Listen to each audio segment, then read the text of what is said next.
नमस्कार, मैं हूं अशोक सिंह और आप देख रहे हैं बॉडमास मेडिकल। कल एनएमसी ने एक बहुत ही इंपॉर्टेंट एडवाइजरी नोटिस जारी किया है। ये नोटिस उन स्टूडेंट्स और पेरेंट के लिए है जो फॉरेन यूनिवर्सिटीज में अंडर ग्रेजुएट मेडिकल प्रोग्राम में एडमिशन के लिए इंटरेस्टेड हैं। ये नोटिस खास करके उज्बेकिस्तान की कुछ यूनिवर्सिटीज के बारे में बताया गया है। साथ ही वापस से 2021 के फॉरेन मेडिकल ग्रेजुएट लाइसेंस और साथ ही इसमें वापस से 2021 के एफएमजी रेगुलेशन के बारे में चर्चा है। चलिए थोड़ा डिटेल में समझते हैं कि यह नोटिस क्या कह रहा है। यह नोटिस किसके लिए है? Student seeking admission in under graduate medical courses in foreign institute universities. किसके लिए है ये मैंने आपको बताया। क्या सब्जेक्ट है? एडवाइजरी है। Advisory for Indian student seeking admission to foreign university for under graduate medical courses in Uzbekistan. Particularly Uzbekistan के बारे में इसमें बताया गया है। क्या है जरूरत है कि the need for student and parent to carefully follow the prescribed guideline and exercise utmost caution while seeking admission to foreign medical institutions। तो इन्होंने जो है कॉशन और एडवाइस जारी किया है अगर आप एडमिशन लेने में इंटरेस्टेड हैं फॉरेन यूनिवर्सिटीज में, खास करके उज्बेकिस्तान। अब किन चीजों पे आपको कॉशन लेना है, क्या है मैटर, तो उसके बारे में जो इन्होंने क्लैरिफाई किया है कि जो मैटर है वो है ड्यूरेशन ऑफ द कोर्स, जो 2021 एफएमजी रेगुलेशन कहता है, medium of instruction, syllabus and curriculum. बहुत बार हम इसको सिलेबस एंड करिकुलम को मिस कर जाते हैं। उसके बारे में भी पॉइंट आउट किया गया है कि आप सिलेबस और करिकुलम ये मैच करें कि जो यूनिवर्सिटी आपको पढ़ा रहा है और जो इंडिया का सिलेबस और करिकुलम है वो क्या मैच हो रहा है। क्लिनिकल ट्रेनिंग आपको क्या वहां मिल रहा है ये आपको समझना है। इंटर्नशिप और क्लर्कशिप अरेंजमेंट, मतलब जो इंटर्नशिप आपको प्रोवाइड किया जा रहा है क्या उसी कंट्री के उसी इंस्टीट्यूट में प्रोवाइड किया जा रहा है, ये आपको देखना है। अब इस नोटिस में इन्होंने ऐसे भी लिखा है clearly, student aspiring to pursue medical education abroad have been कॉशन्ड against enrolling in foreign medical colleges, unauthorized medical college and offshore program operating in violation of regulatory norms। इसके बारे में भी उन्होंने नाम भी दिया कॉलेजेस का। They have also been advised to exercise due diligence before taking admission। तो ये इन्होंने strong words यूज किया है। अब इन्होंने जिन यूनिवर्सिटीज के बारे में कहा है ये पॉइंट नंबर 4 में कि this alert is being issued specially in relation to admission sought by Indian national in medical institution colleges in Uzbekistan, namely Bukhara State Medical Institute, Samarkand State Medical University, Tashkent State Medical University and TIT Institute of Medical Sciences Bangalore, an offshore campus of TSMU Termez branch situated in Bangalore। Offshore location में भी जो university आपको कह रहा है India में आपकी पढ़ाई होगी, तो ये क्लियर वायलेशन है एफएमजी रेगुलेशन का, तो इससे आपको बचना है। और इन सब यूनिवर्सिटी बुखारा, समरकंद, ताशकंद में काफ़ी सारी कमियां हैं। क्या कमियां हैं उसको भी इन्होंने आगे बोला है। The matter has been brought to the attention of the commission through a communication from the embassy of India in Tashkent, highlighting serious concern regarding the quality and standard of medical education in the country, as well as alleged malpractices by agent facilitating such admissions. The following concerns have been flagged in the communication received from the Embassy of India in Tashkent। तो Embassy of India जो Tashkent है उन्होंने ये सारी चीज़ों को flag किया है कि ये कमियां हैं। क्या है? Report that students are admitted beyond the intake capacity of the medical institute, compromising the quality of medical education. ये बार बार मैं आपको अपने वीडियोस में भी कहता हूँ कि जो इंटेक है इसका जो ध्यान रखना। क्यों मैं कहता हूँ कि इंडिया, नेपाल, बांग्लादेश जहाँ इंटेक रेगुलेटेड है, जहाँ इंटेक फिक्स है कि इतने ही स्टूडेंट का एडमिशन लेना है, लेकिन ऐसे कंट्री, ऐसे इंस्टीट्यूट जहाँ इंटेक की कोई लिमिटेशन नहीं है, जब इंटेक आपका बहुत ज़्यादा होता है तो क्वालिटी डाइल्यूट हो जाता है। उसी के बारे में इन्होंने कहा है कि बियॉन्ड कैपेसिटी वो इनटेक को लिया जा रहा है, जिससे क्वालिटी खराब हो रही है। दूसरा पॉइंट इन्होंने क्या कहा, the students are not receiving hands on training owing to lack of communication as the medium of instruction is not English language, making it challenging for Indian student. Hands on training के लिए language एक बड़ा barrier होता है। India में भी अगर आप एक स्टूडेंट जो नॉर्थ इंडिया का है वो साउथ इंडिया में जाता है तो उसे क्लिनिकल ट्रेनिंग में चैलेंज आता है, क्योंकि जो हॉस्पिटल में पेशेंट है वो लोकल रीजनल लैंग्वेज बोलता है। ऐसे ही जब आप दूसरी कंट्री में जाते हैं तो आपको लैंग्वेज का चैलेंज फेस करना पड़ता है, खास करके क्लिनिकल ट्रेनिंग में। तो मीडियम ऑफ इंस्ट्रक्शन इंग्लिश ना होना ये आपको क्लिनिकल एक्सपोजर में हैम्पर करता है। इसके बाद तीसरा पॉइंट क्या इन्होंने कहा है, in addition to the above various such complaints are received in commission aliasing serious violation of the foreign medical graduate लाइसेंसिएट Regulation 2021 and related NMC advisories by TSMU Termez branch Uzbekistan in association with TIT Institute of Medical Sciences Bangalore offshore campus model. The embassy has also shared testimonies of Indian students studying at Bukhara State University through a private contractor known as rare company, RARE company. तो एक private contractor जो RARE company है बुखारा state university में जिन students का admission उसके through हुआ है, उन्होंने भी कुछ सीरियस कंप्लेन किया है। और जो TSMU टर्मेज ब्रांच है जो ऑफशोर कैंपस बैंगलोर से बच्चों को ट्रेनिंग दे रहा है, जो डायरेक्ट वायलेशन है FMGE रेगुलेशन का।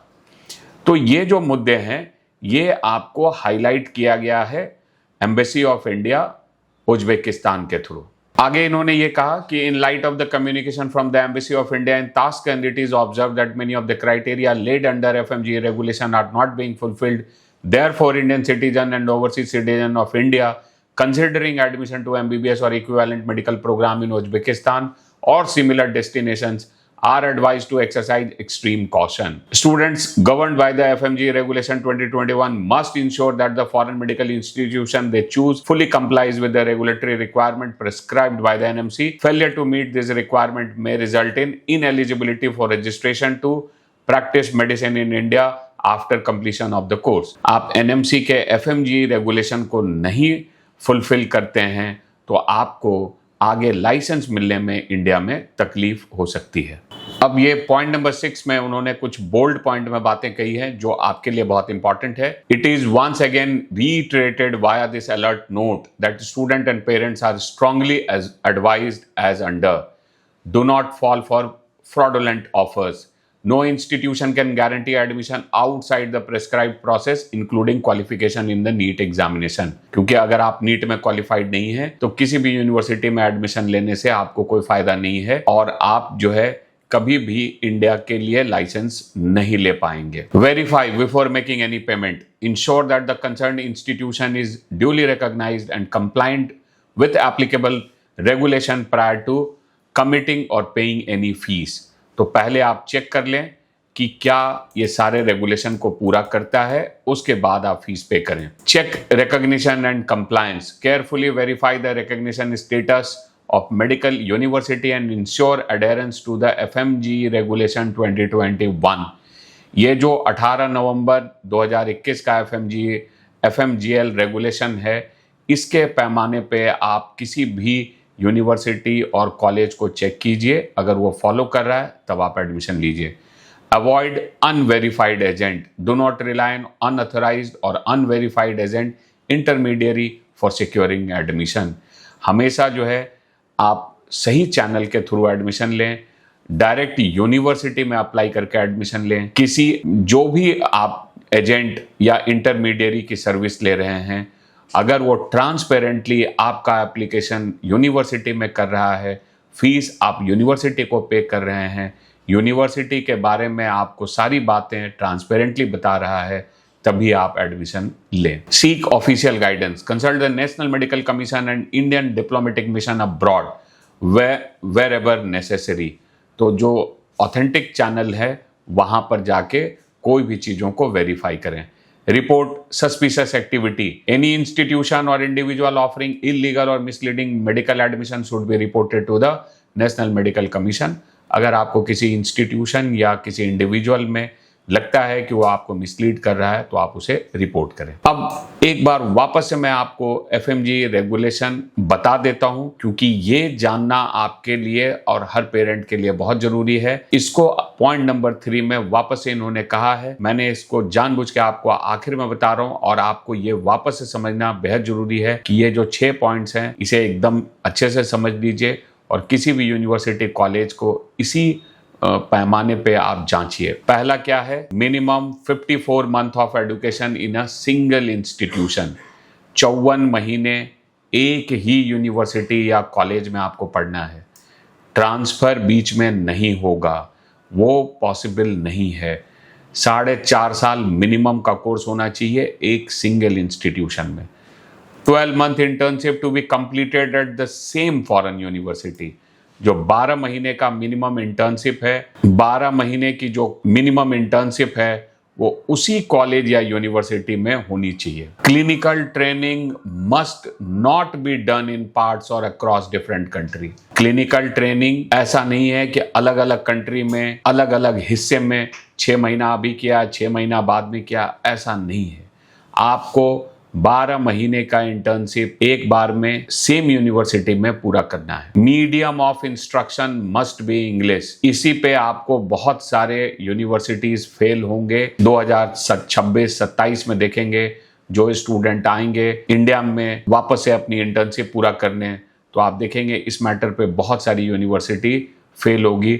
ये आपको देखना जरूरी है कि मीडियम ऑफ इंस्ट्रक्शन इंग्लिश है या नहीं है। Studied the mandatory subjects specified in the schedule 1। जो सब्जेक्ट्स हैं भारत के हिसाब से वो आपको शेड्यूल 1 में दिया हुआ है। एनएमसी में नहीं आपको पता है, आपको हम लोग स्क्रीन पे आप वो देख सकते हैं शेड्यूल 1 के सब्जेक्ट्स, या आपको डिस्क्रिप्शन में भी वो मिल जाएगा। उसको आप देखिए कि क्या ये सब्जेक्ट आप पढ़ रहे हैं। आखिरी जो पॉइंट है इसको भी आपको बहुत अच्छे से समझना है कि registered with the respective professional regulatory body. क्या करना है आपको, रजिस्टर होना है रेस्पेक्टिव प्रोफेशनल रेगुलेटिंग बॉडी से, जो भी उस कंट्री का है, और otherwise competent to grant licence to practise medicine in their respective jurisdiction of the country in which the medical degree is awarded. या तो आपका रजिस्ट्रेशन होना चाहिए वहां की प्रोफेशनल रेगुलेटरी बॉडी के साथ, या आपको जो है वहां प्रैक्टिस करने का लाइसेंस होना चाहिए। और जो ये लाइसेंस होना चाहिए at par with the licence to practise medicine given to the citizen of that country. मान लीजिए कि आपको जो लाइसेंस दिया गया है, जिस कंट्री में आप उज्बेकिस्तान, कजाकिस्तान कहीं भी हैं, बिल्कुल बराबरी का होना चाहिए जो उस कंट्री के भी स्टूडेंट को मिला है।